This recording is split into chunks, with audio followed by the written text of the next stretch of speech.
Well, hello, everybody. Welcome to Economics with the Honorable David M. Walker. I'm your host, Nick Palavita, and today we're going to have a great panel, a great discussion dealing with the uh, wonderful U.S. dollar. So first of all, we're going to bring our panelist, the president of the Pod TV network, Kim Calhoun, has joined us for this great conversation about the U.S. dollar. And of course, you were moderating the show while I was bebopping through Europe last week. We're also bringing Mark We Lee, missed who you. is We missed you. yeah. Well, I'm back like a bad disease. No, Mark that's Lee a good point. is also producer at the Pod TV network, and who's going to be with us for a little while. We're bringing the Honorable David M. Walker, the former Comptroller General of the United States, who can shed some light on what's going on internationally with the U.S. dollar. So, David, we have Welcome the topic back, for the day. What? Welcome back. Yeah, it was good to go through Morocco and Spain, and the dollar was still strong there. I bought a lot of stuff over there. I have 2 boxes of DHL. I had another one coming from Morocco, so I can tell you the dollar's still strong. But when I was overseas, one of the big developments was the China getting together and basically pushing the yuan as the world reserve currency.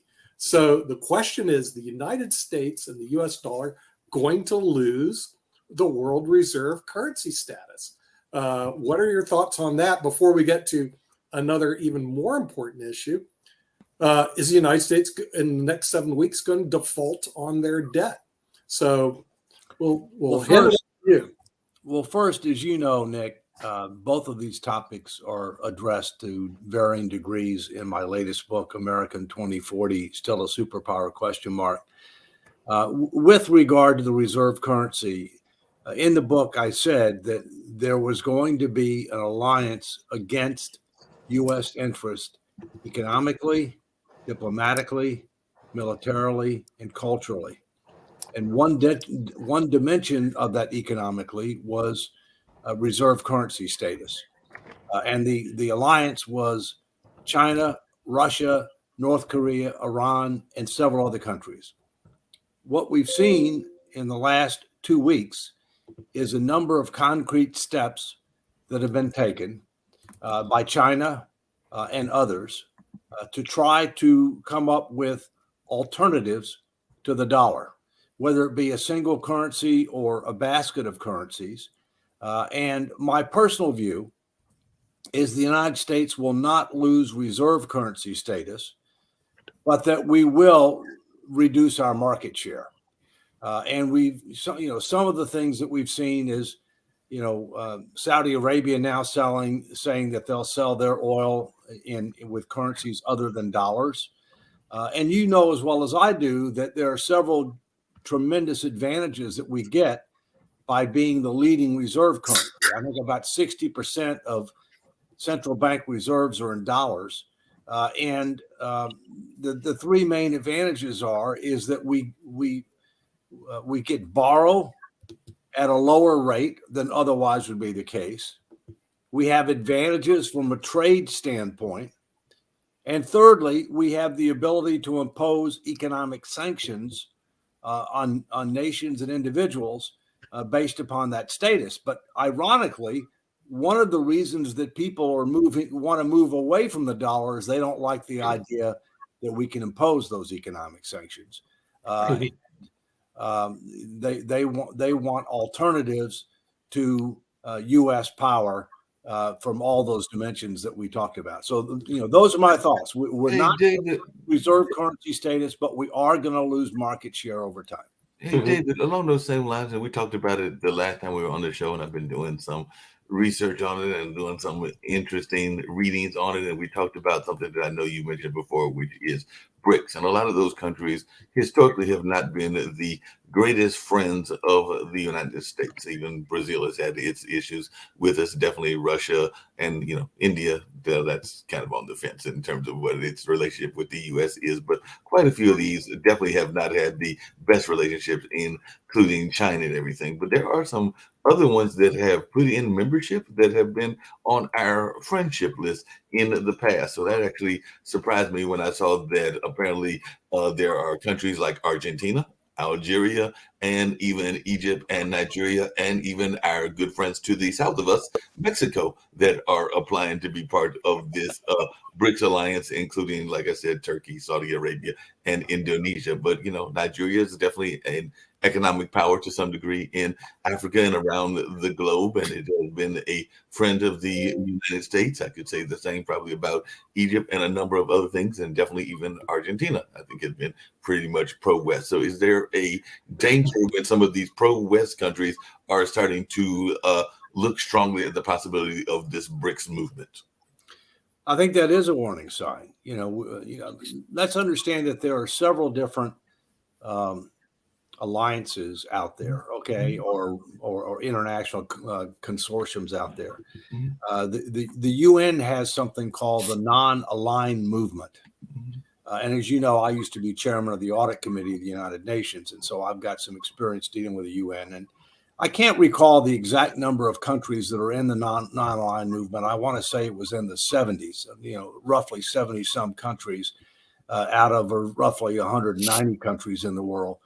And the leader of the non-aligned movement was India, but Brazil was part of it. And a number of the countries that you're talking about were part of it as well. And they basically were non-aligned against the historical polar interest of the U.S. and Russia. But now we've got the emergence of China. And as you know, China has a strategic plan, which includes all the dimensions we talked about, which includes the Belt and Road Initiative, where they're very aggressive at trying to establish relations and economic interest around the world, including in Africa, including in South America, where they're trying to gain access to critical minerals, where they're trying to be able to help with building ports and other critical infrastructure using their labor and using their capital. So they're very aggressive. I think we have to be more concerned when you have countries that historically have been aligned to the United States to one degree or another start moving the other way. And the ultimate irony might be Argentina, because you know what they use for their currency? The dollar. What it is. Right. The dollar. The dollar. That's their currency. Although we also know that, Nick, I haven't been counting, but I think they've gone bankrupt at least twice. Yeah, they've had serious financial issues over there in Argentina. But it seems to me, though, China actually does have a policy. They have BRICS. They have the Belt and Road Initiative. Yeah. And I look to the United States and see what we have, and I didn't find anything. So you didn't miss it, Nick. I was going to say, maybe you can shed some light. We've been a republic since 1789. Yeah. And we still don't have a comprehensive, integrated, future-focused, results-oriented, resource-constrained plan focused on those four dimensions. And we consider our plan the budget. The budget is a one-year document, and it's not outcome-based. Yeah. Yeah. And but also, if you look at the power of BRICS, you have Brazil. I mean, don't we have to start questioning whether these people are allies or not, or friends of ours? Okay, so Brazil heads it up. Then Russia. We know where Russia stands. Their objective is to destroy the West. They don't really care. Then you have India.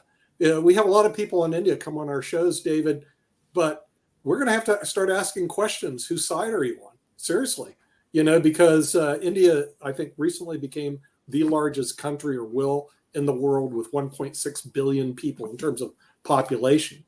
Then you have China. China, I'm glad to see India and China aren't in a war, but are they in a Cold War against the United States? That's a good question, okay? Because India, China, and then South Africa. What's South Africa doing in this equation? So we look at this. They were an ally at one point. When you look at this BRICS alliance, then you look at what does the U.S. have? And I couldn't find anything, David. I was going, I like to travel internationally, but I also like to go to countries that don't hate Americans. And we've got countries, we've got Europe. There's a whole list. I found it, and most of it is NATO. Because last week after we had this conversation, I'm like, who is on our side? And I mean, some of them are probably still questionable, but there was a really nice tall list. But it's still, we got to unite a little bit harder with some people who are going to be stronger and more powerful alliances with us if we're going to continue on the path of still being the superpower, I think. But Jim, along those same lines, and I know that Sasha's not here with us, and I kind of alluded to it in our last show and everything, meaning the new show earlier today. There has been some, we're still continue to give a lot of money in this war between Russia and Ukraine. Most of it, all of it, unless we're doing some money by proxy to the other side, but I would say the vast majority going to Ukraine. But there has now been some questions as to how much of that money is actually going to the battlefield. It kind of comes down to that same conversation that used to exist around farm aid and aid to other countries, and whether those supplies actually got to the people that needed it, or whether the elite were getting it, because there's been some even accusations about some of the elite within the Ukrainian government getting some of that money and stashing that money, and apparently some sizable amounts and all in that space. So Joe, we have some question, but we're doing been in that support some of the Ukrainians, because they are definitely probably be the battle, but we also got to have some accountability as to where the money is going. And I do understand that Zelensky at least recognized what was going on and did have some actions against some of the folks that he caught. Now, whether he caught all of them or he just gave a slap on the wrist to a couple of them that he decided to, that is a question for conversation. Yeah. Well, we're providing lots of different types of aid Right. in Ukraine, and we're doing way more than our fair share. Right. Okay, because the European countries have come to rely upon Uncle Sugar to be able to do a disproportionate share. Yeah, and our aid is not just military aid. Our aid is a large amount of economic assistance. In fact, I think the economic assistance is greater than the military assistance. One example is, pensions, helping them be able to pay pensions for their civil servants and their teachers and things of that nature, because needless to say, this war has had a serious adverse impact on their economy and their ability to be able to handle their normal obligations. But, let's look back at some of these countries. We know that Russia and China and Iran and North Korea are aligned in U.S. interest. Against U.S. interests there, okay? But then you look at some of these other countries and you say, okay, well, India. Well, India's, India is trying to find its way, I think, okay? I mean, India is a democracy. India has had a border conflict with China before. I don't see India aligning with China, okay? India has may be looking to try to establish its own area of influence themselves. They clearly have the ability to do that. But India has also historically relied upon Russia for military equipment. And India is also, as well as China, buying oil from Russia, which is undercutting the sanctions that the Western nations have. In the case of South America arguably is one of the leading, if not the leading country in South America from a variety of different perspectives. Okay. And so Brazil is arguably the leading or one of the leading countries in South America. Obviously Mexico is the leading country in Central America, no question.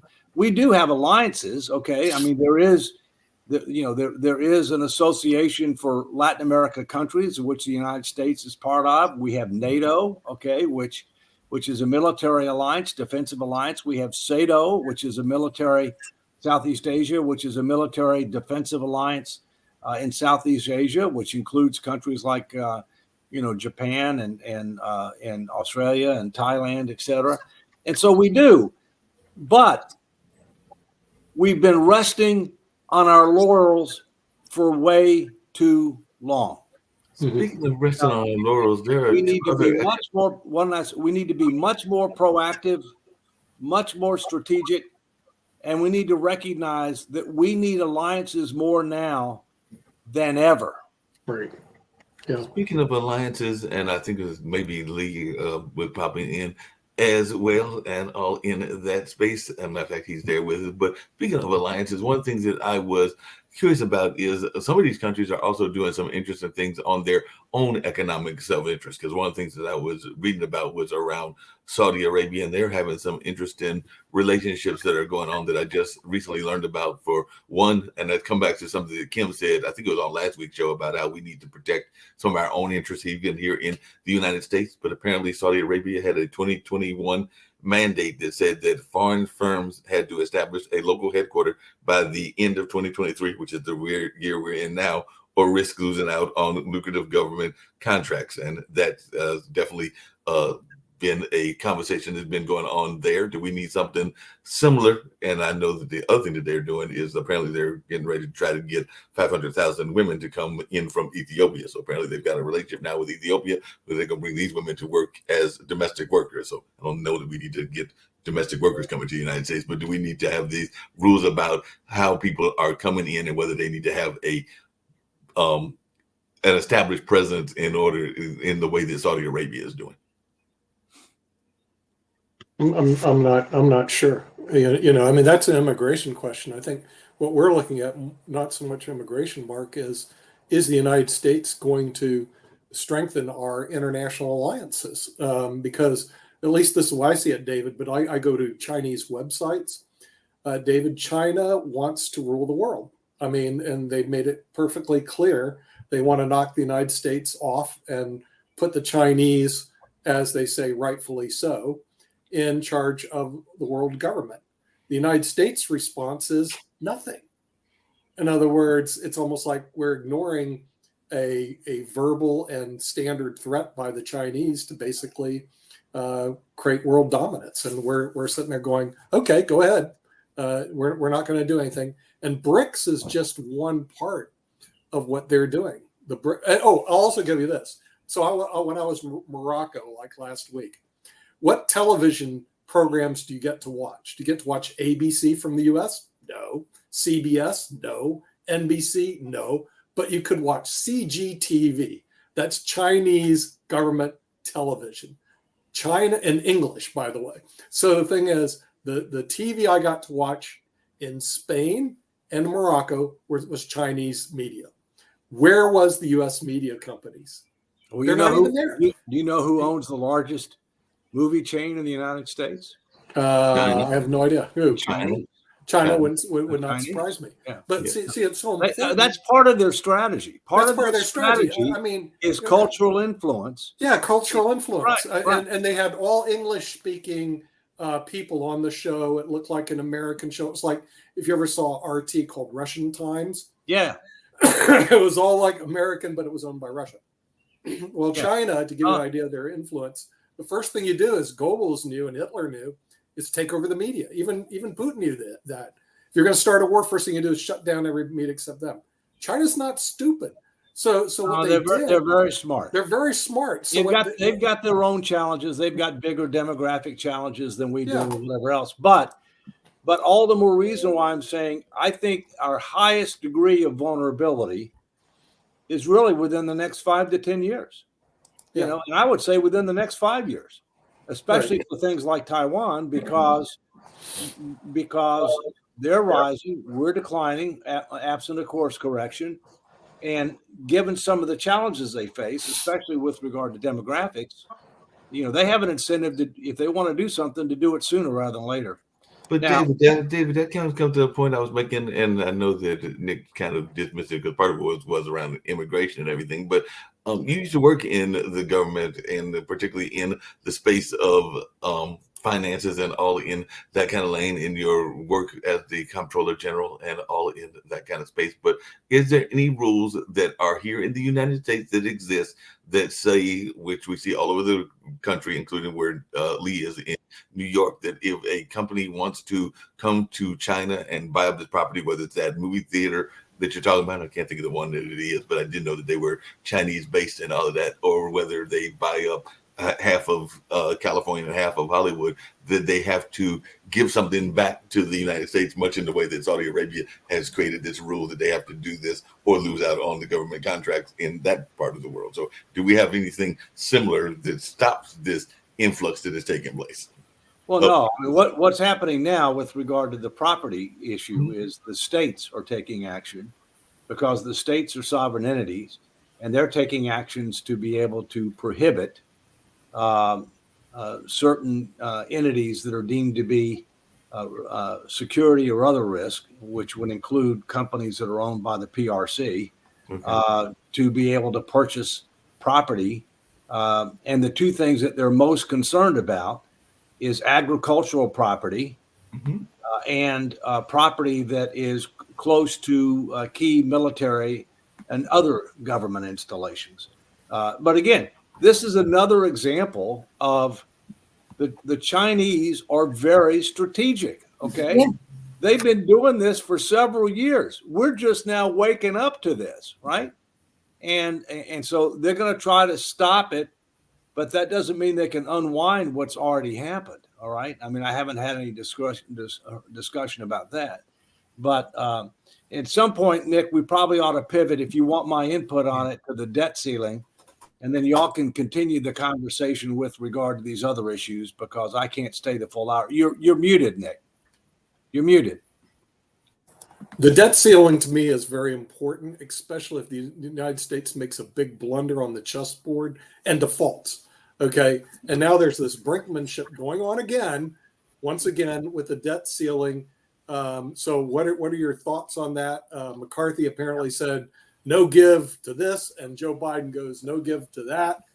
Hey, you know, between both of them, they could destroy the U.S. economy, and then China doesn't have to do anything. You know, they just let the U.S. implode because of their own stupidity. What are your thoughts? Well, but that's part of China's strategy. Yeah. China doesn't ever plan to attack the United States. I mean, they don't be an idiot to the United States. I mean, right. You know, but they're planning for us to implode from within. Okay. Right. And all right. So let's talk about what the debt ceiling is and isn't. And then we can talk about what may happen. You know, the debt ceiling is statutory. There's nothing in the Constitution at the present time that limits Congress fiscally. Congress has the power of the purse. The president proposes budget. The Congress disposes of budget and appropriations. But there are no limits on the amount of debt, and there are no limits on, you know, on fiscal constraint. The debt ceiling is a statutory limit. It's something that Congress created back during World War I, because before World War I, we never had debt to GDP over 40%, but this was supposed to be the war that was going to end all wars. And Congress used to approve every issuance of new debt. And, you know, when you're fiscally responsible, you don't necessarily have to do that often, right? But when you get into a world war, it's likely to be more frequent. And so they passed the debt ceiling limit with the idea that it was intended to provide some fiscal constraint, but it was also intended to be an efficiency measure, so they didn't have to approve each increase or each issuance of debt by the Treasury Department. Okay. You know, fast forward to where we are now, you know, the debt ceiling is a lag indicator. Okay. Because the Congress ends up passing budgets and appropriations bills that by definition carry the force of law and tell you that we're going to need to increase the debt limit because they've already authorized spending well in excess of anticipated revenues, right? And there's nothing to constrain it. Now, here's what's important to understand. There's a lot of disinformation and misinformation about the debt ceiling, all right?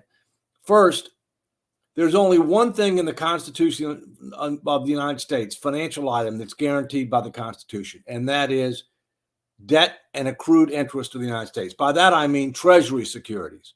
Treasury securities and accrued interest. Those are guaranteed by the 14th Amendment of the Constitution.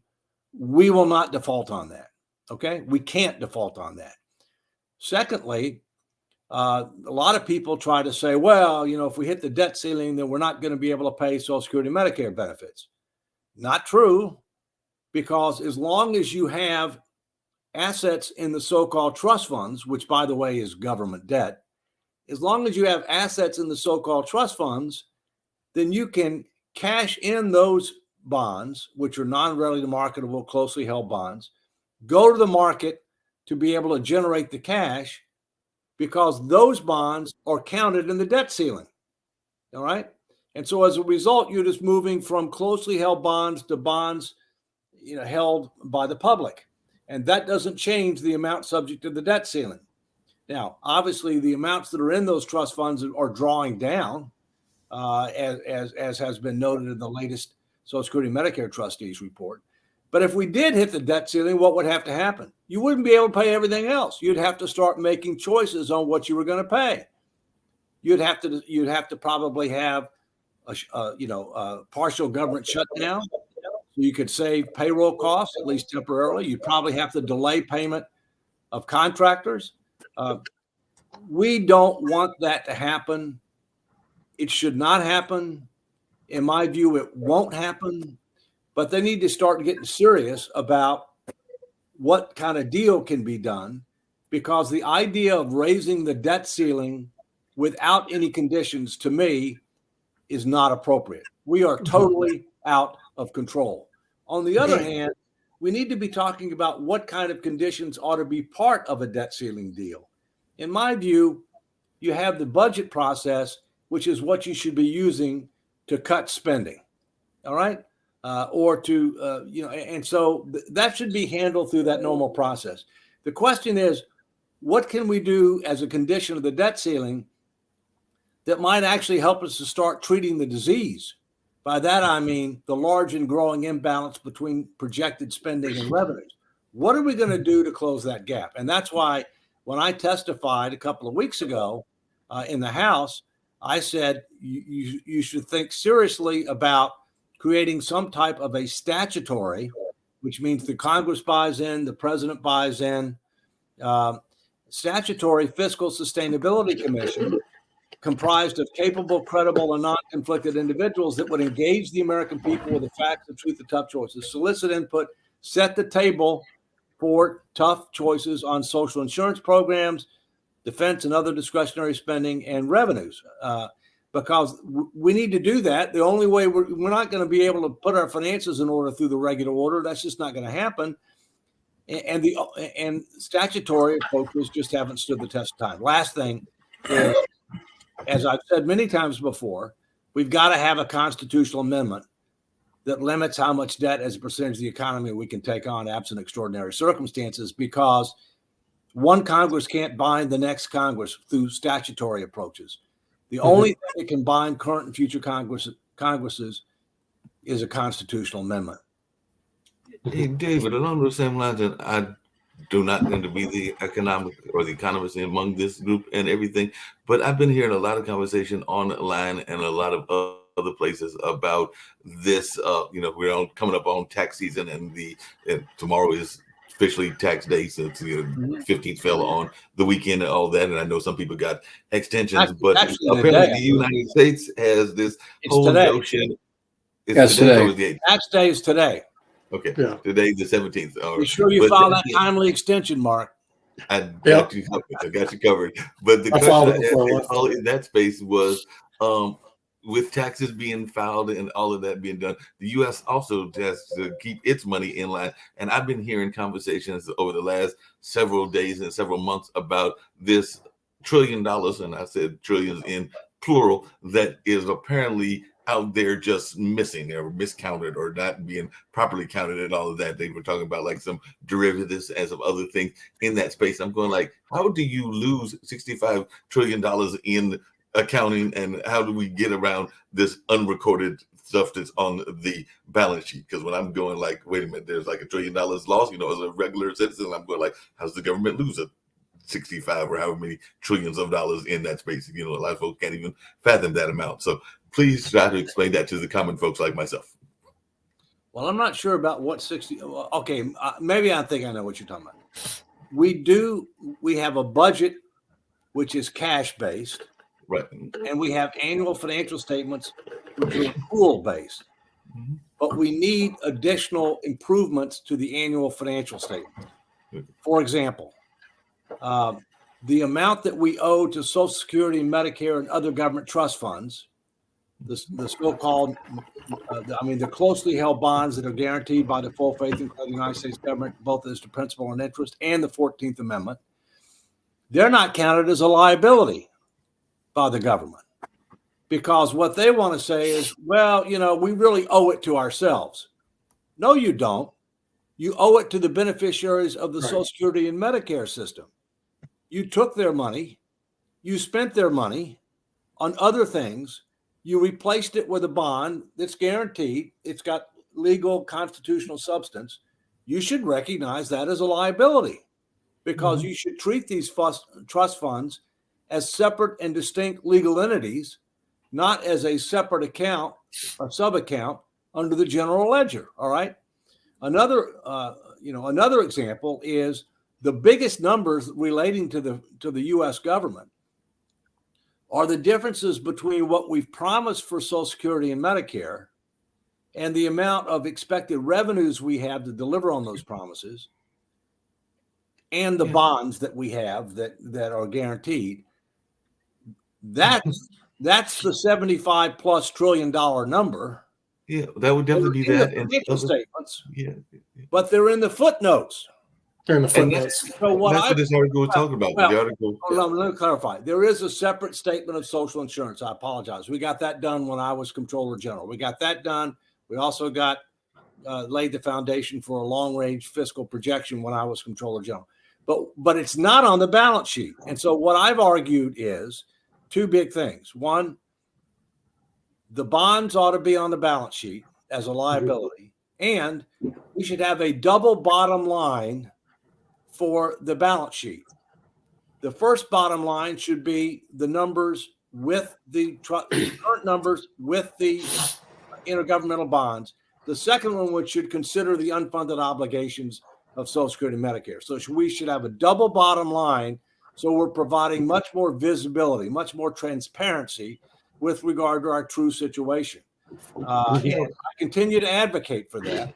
No, he's definitely doing a great job of advocating. I loved the testimony and everything. But just to go in what you're saying, part of it is the stuff that's in the United States, but apparently it's also some of our relationship, to come back to our first part of the conversation, with the foreign governments. Because when I was reading this article in Bloomberg, and I'll say where the article came from and everything, it was given, and you'll love this, Nick, they gave the example of a pension fund, because they said, consider a Dutch pension fund buying assets in the U.S. as part of the transaction. It will often use a foreign currency swap to exchange euros for dollars. Then when it's closed out, the fund will repay dollars and receive euros. But for the length of the trade, the payment obligation is recorded as off balance sheets, which the BIS is calling a blind spot in the financial system. So I think you can play games. That's not government finances, okay? That's private sector finances. But go ahead. Yeah. Well, also, David, you can play games all you want in the area of pensions. Like France, when I was overseas, they went on strike because they moved the normal retirement age in their pensions, which is basically our Social Security, from the age of 60 to 64, which is still 2 years less than our normal retirement age, which is 66 and 2/3, continually moving up. Okay, what created was strikes. I didn't know if I was going to get home because I was going through Paris, and they closed down Charles de Gaulle, strikes, garbage on the streets. People just went crazy. But we have a real problem here because the pension, our Social Security, is not in good shape. And what are we going to do? Wait until it goes bust and then do the fix next decade? Here's the deal on that. I don't get it. Here's the deal on that. There are plenty of demagogues and laggards in politics that want to say, don't touch Social Security, don't touch Medicare, or so-and-so wants to touch Social Security and Medicare, and they try to demagogue, all right? Right. But here's the truth. You have to. The truth is, you have to. Thank you, sir. The other truth is, if you do nothing, you are de facto arguing for cutting 20% plus of Social Security benefits across the board, increasing. So that's what they don't want to talk about, all right? And the last time that we reformed Social Security was 1983. Now, why did we do it in 1983? The reason being is the so-called trust funds were going to go to zero within weeks. Right. If the trust funds go to zero, by current law, you can only pay benefits out of trust fund assets. There's nothing to Therefore, pay. to the extent that you've got a gap, which is that 20% plus number that I mentioned before, you got a gap, you have to immediately cut benefits across the board. Now, that's obviously inequitable, and it's obviously not politically feasible because the people who vote with the greatest propensity are seniors. Mhm. But in that case, they didn't do anything until they got within weeks of the benefits. Now, this is an example of something that a fiscal sustainability commission could deal with. All right. There are other proposals out there for things. There's something called the Trust Act, which would set up a commissions for Social Security and Medicare and the Highway Trust Fund, separate commissions comprised of members of Congress who have less than a 20% positive rating by the American people, who would try to come up with recommendations on these programs within, I think, like 90 days. How much interaction are you going to get with the public, meaningful interaction in 90 days? Okay. I mean, what we have to recognize is we need a comprehensive solution that doesn't just deal with social insurance programs, but also deals with defense and other discretionary spending and the tax code and revenues. And that's going to take time. This commission is going to need probably a year to be able to do what really needs to be done in a meaningful way, and then set the table for a vote by members of Congress. Yeah. And actuarially, the sooner you get to the problem, it's like a disease. The sooner you get to the problem, the easier the correction is, actuarially. When we wait, which is what it looks like they're going to do, then when you try to correct it actuarially, it is a huge problem. The disease is basically taken over, and the corrections are very poor. So the sooner you address it, the better. Unfortunately, the politicians have to tell America the truth. None of them will. That we either have to raise taxes to cover the Social Security, cut the benefits of Social Security, or frankly do both. Yeah. Okay, none of that's good news. None of it's going to get you elected. They're but ultimately, it is the truth. Yeah, they're ultimately going to do some of both. Okay, they're going to do some of both. They have to. At the same point in time, people who are retired or who are very close to retirement are not likely to be affected very much. That's correct. Right. The younger you are, the more you're going to be affected. Off you are financially, the more you're going to be affected. But here's the frustration. The frustration is seniors think they're going to get taken advantage of. There are other words I could use, but I won't use them. Young people don't think they're going to get anything. They're both wrong. So therefore, if we end up reforming the program sooner rather than later, phasing in the changes over time, right, we can exceed the expectation of every generation of America. But this comes back to the biggest deficit this country has, even though the budget deficit's big. That's not the biggest one. The biggest one, the leadership deficit. Yeah, they don't have leadership at all, because if they would, somebody would sit there and say, "I'm going to tell you the bloody truth about Social Security." That's why you need capable, credible, respected, and non-conflicted individuals to comprise these commissions. Right. Because they're not running for re-election. Right. They don't have a 20% approval rating. Okay. Yeah. They don't, and you don't want people from interest groups either. Yeah. That have a vested interest in the defense establishment or Social Security or Medicare. You don't want that either. And also, there was a recent article I pulled from Imprints, which was a pretty good rag, dealing with America's broken healthcare systems. And one thing they said is that in the United States, we overspend relative to other countries $2.3 trillion a year in health benefits. Okay. I think Social Security is easier to solve as soon as somebody's. It's much easier. Healthcare much easier to solve. 2.5 times greater. 2.5 times greater. Right. You have plenty of time. Just for Medicare. Right. Medicare is a different story. But if you look at this article, and he ran the math, it was a doctor, professor. he ran the math and said America overspends on healthcare, 2.3 trillion a year. Okay. Somewhere along the lines, we need to get a grasp on our healthcare system as well. Well, we ought to have a separate show on that, because at least one show on that. I'm gonna need to get. I know going. you got to get ready to go, Dave. Right. But quick question for you, and I know you get ready to bounce. But how much do the congressmen get in terms of healthcare? Don't they get some sort of discount in their healthcare? Oh, the Congress is their employer. They get health care just like any employee gets. So they get discount. They also get retiree health care. They get retiree health care if they work a certain amount of time. I mean, no, that's what I thought. And the other thing I was going to ask is they probably also get a pay raise on a regular basis. And I'm wondering, when are we going to see a freeze on that pay raise, kind of coming to Nick's point around leadership? Because every time I turn around. Keep in mind the 27th Amendment, which is the latest amendment, which took over 200 years to ratify, okay, which says that one Congress can't raise their own pay. If they want to raise the pay, it can't be effective until the next Congress, so that they can be held accountable through an election cycle.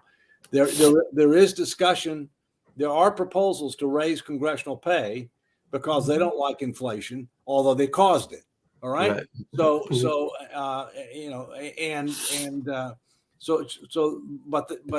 that's how the system works. Understand this. Believe it or not, you can work for the federal government for 5 years near the end of your career, retire, and be eligible for retiree health care for life. Now, beat that. I don't know any company that would do that. No companies. Nobody. I mean, nobody does that. Yeah. All right. Well, I got to get going, and you guys continue. And Take care. Appreciate it. Welcome back, Nick. Good to see everybody. Yeah. Have a good week, Dave. All the best. Hey, all right. You too. Bye-bye. Take care. Hey, Nick, can we get a health care program like that from when we retire? Take care, buddy. No. You better hope to get on Medicare. I mean, You just have to find someone to pay for it. Medicare like a taxpayer. Medicare is your only hope. Medicare sucks. You still have to pay a lot of money for it. And then you got to get A, B, or C. Then you have to hire a consultant to tell you whether you need it's better than Nick, hold on. Nick and Kim, hold on a second. Y'all are both missing the point here. I've just figured it out. Lee will enjoy this and everything. I have figured it out. So officially, this is what's going to happen. I want y'all to listen to me very carefully. And I think Lee will like my prediction. But in the year, I can't give him the next one because that's too soon and everything. But in the year 2028, Lee Newton Rhodes will become president of the United States. That will be what is going to happen. Lee Newton Rhodes I'll buy into that. The United States, and he is going to make Pod TV the official television station of the United States, in which we will have free healthcare and all of that space. That's on my list, Mark. And get rid of all the other press. We'll have federal health care, and he can appoint David to run the budget. So we should get Pod TV in airports too. Get rid of CNN and get Pod TV in the airports. There you go. It doesn't make any difference until you get the cost under control. See, it doesn't matter if you use a Medicare system, a federal system, like this article pointed out quite correctly, I think. The United States, we overspend $2.3 trillion a year on our healthcare system. So, but more than any other country. You're not looking at the overall cost. Healthcare premiums cost about $7,000 a year. Then you have to pay a deductible, which runs around $7,000, and then you have to an out of pocket, which runs say $12,000, and then on top of that, then you can pay your you've got the medical expense. Right. So you forgot to include the reason why it costs so much is the impact of our insurance companies. Yeah, but the insurance companies have no incentive to keep the cost down, because what they do is they charge the fee to everybody plus a 25% markup, and there's no incentive to keep it down. So whatever they have to pay out. So the doctors are not getting paid. The The doctors aren't getting paid. In fact, we have such a shortage on medical doctors right now because the system is all screwed up that in 10 years, it's not going to matter. We'll be going to China to get our health care. Well, you can go Well, because overseas. they don't have a It'll be student AI debt covered, like right? our doctors do. So, Yeah, well, There you you go overseas to get your health care because it's more efficient right. than that. But also, I did find something else interesting: buying drugs overseas. In Spain, you think you can get Mucinex and you can get no, you can't get any drugs in Spain. They tighten them all down. You have to go see a doctor to get to get a cough medicine. Seriously, in Morocco, they give it away. So Yeah. if you get sick, you need to go to Morocco. If otherwise in Spain you got to go see a doctor. You're When not I- even getting cough. When I was in France, I got really sick, and my friends took me. But some of the pharmacists are physicians, Yeah. and you can share with them your problem, and they'll analyze you and then give you the medication. I mean, Oh, they really? Okay, they can do that. Okay. simple stuff over the counter. But when you need something a little more, but one of the things I've found very wonderful is their medical care is almost free. Like, Yeah. Right. it's, Right. Almost Well, free in a lot of countries. and their costs are so much less than ours. And see that's a big issue. and they that- saw me that day. I didn't have to wait. Yeah, No, that the U.S. needs to Get their crap grasp- together. Yeah, they need to get their act together because But speaking of getting their crap together, Nick, and this goes for you, Nick Kim, said as well. act. I know I get to the back. Oh, you. But this is a question for everybody because it was actually on one of those social media apps that I was on, and they were talking about this. But I've not been overseas in a minute. One of the observations that was made, and these were folks from the UK, was they felt that the relationship of like the consumer to the workers and everything, or to the shoppers, was a lot better over there than it is here. So, what was your reaction there? Because they were talking about how you see all these arguments going on in stores in the United States between the consumer and the store, but you didn't see as much of that overseas. They were actually talking to an incident that happened somewhere recently where somebody complained about Tarjay, and then there was a whole funkin' write up in Instagram and other places about that person saying that was their version of getting reparations and all in that space. But my question is, are there more nicer relationships between the consumer and the store owners in the parts of the world that you traveled to, or did you see the same kind of mess that we get here in the United States? Well, you don't see the mess. It's a lot less messier overseas because, like they say, the people that are like in Spain, they don't live to work; they work to live. Okay, so the thing is, and they said that Huge difference. they want to have a nice life basically over there, and they're not interested in all the garbage that we have here. Which, like I said, the United States is dangerous.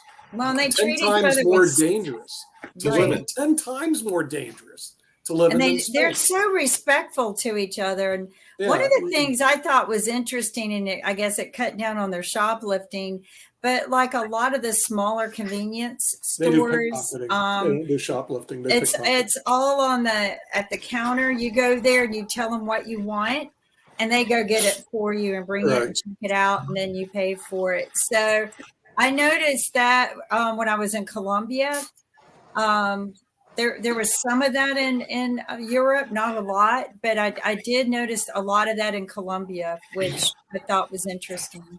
Yeah, it's just a different way of life, but their cost structure, at least health wise, is a lot less than ours. Cost in general, a lot less. So much better. Even Colombia, I spoke with some. I went there, and Nick, you travel, and the same thing. I just felt like the crime rate was less when I was in Colombia than you feel safer when I come to the U.S. Yeah, you feel safer, but the metrics also tell you are safer over there than you are in the United States. The United States, and the Moroccans were even complaining about it. They were going, the United States is crazy. You guys are dangerous. No one wants to go visit you guys because you're dangerous. And they were right. I mean, and every time I turn around, there's bigger and more shootings and deaths and murders. I mean, there was a murder related to my family 2 months ago, where a bunch of punks shot someone. And unfortunately, it's not getting better.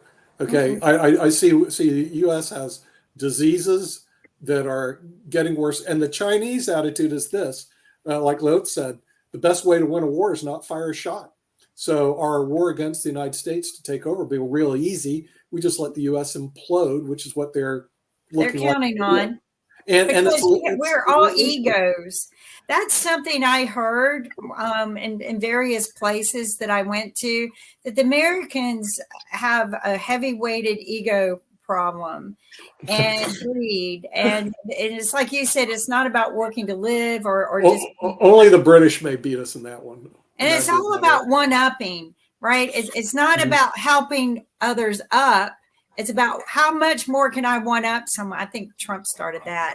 Let's one up each other in our campaign. No wonder the rest of the world is like, oh, they're going to kill each other. Our leaders can't even debate, right? Yeah. But it's always one up, and it's being rude. We're always rude now. I feel like our whole country became what everyone accused New York of being, which actually I find New York slightly friendly. It's friendlier than, you're right, more than people think. Yeah. So, yeah. I mean, I think we have a wrong view of our own self, and we need to look in the mirror a little bit better, because we are going to implode. And unfortunately, our politicians are horrible. I agree with David. Okay, if your best leaders that are going to be running the country are Biden and Trump, you have a real problem. Yeah, we're in a pathetic situation. You're in a pathetic situation. There's got to be somebody. No, it's the people, Nick. This is how stupid this country's become. It's not them. They don't. It's the people. It's the people who elect them or primarily put them there. It's the people have become brainless. I partially agree with you, but then I disagree with you, because the people don't get to elect who they want, because they only get to elect from a pool of candidates that the establishment brings us. Well, true. That's very true. But we should have a voice, and we don't raise it, but we should say we don't like it. Yeah. I don't like when the primary comes to North Carolina, there's nobody left worth voting for. They weed them out before they get here. Show me one good leader. Listen to the Democrats whine about the state of the country when they're the ones that have made it this way over the last 3-4 years. No, I beg the difference been like this for 20 years. In fairness, Dan, it's not restricted to the Democrats. You can't destroy a country. I know. I just thought I'd make it's like spilling milk, Dan. I'm sorry, but when termites start eating your house and it falls, it didn't happen overnight. It took years to get there. So, I mean, these termites, our leaders are termites, and they're eating away at our country, and we're going to fall. We're going to fall. Well, the American people are a victim of a really an undeclared war. That's true. And the undeclared war is between the globalists and those who want to preserve traditional liberty and freedom in the United States. Well, it's actually between the left and the right, if you ask me. But see, there are people on the right, supposedly, that are globalists, and there are people on the left that are not. Well, and the problem is the globalism is the thing that's creating the problems in the United States. The fact that we cannot be a strong nation, united, because we're getting pulled apart by the special interest groups, the elites, the corporate elites, and others who have the vested interest in destroying our freedom and enslaving us as a people based on their philosophical choices. People like Bill Gates, they want to recreate this nation into a bunch of serfs, so that the middle class is destroyed, and the American people have no choice to do but whatever the government decides they should do. And that is not what America is about. But Dan, when did that change? We've been training people in the school system. Oh no, Mark, it's been that way for you black folks for a long time. And not just black folks, it's been that way in the system. The system is created that you are trained to go to work for a corporation, and that is what has been encouraged, I would argue, for decades, if not centuries, in the U.S. Oh yeah, sure. Yeah, then you end up going to the company store, right? There's a song by about that, and that's basically we're seeing the erosion of fundamental freedoms and rights in the United States. We're seeing the destruction of the middle class. See, the things that makes America great is, number one, it's faith, the faith of the people. Number two, the liberty and freedoms that we enjoy. And number three, the willingness of people to take risks and create small businesses and generate jobs and support our economy, because the American system was created to generate wealth and prosperity because of freedom. No, Now- and along those same lines, and I know we're going to wrap up, but one of the things I'm going to bring up, and Lee may have some thoughts about this since he's in the New York, New Jersey area, but there are constant conversations around workers' rights, because I know there have even been some things around different workers' organizations here in North Carolina, but also severance rules. And some of these came up because of the pandemic. But apparently over there in the fine state of New Jersey, and the rule just went into effect last Monday, they have a new law that says that severance pay is pretty much mandatory. So that's something that they just added to New Jersey. So is this something we're going to see spread around the country, where there will be mandatory severance pay? Which is We're going to have to see that next week because we're at the hour, but we'll see No you problem. next time on the media show, which is coming up right afterwards on the network. Till then, good night.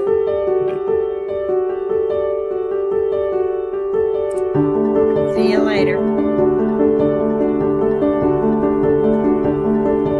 See you guys next week. Take care.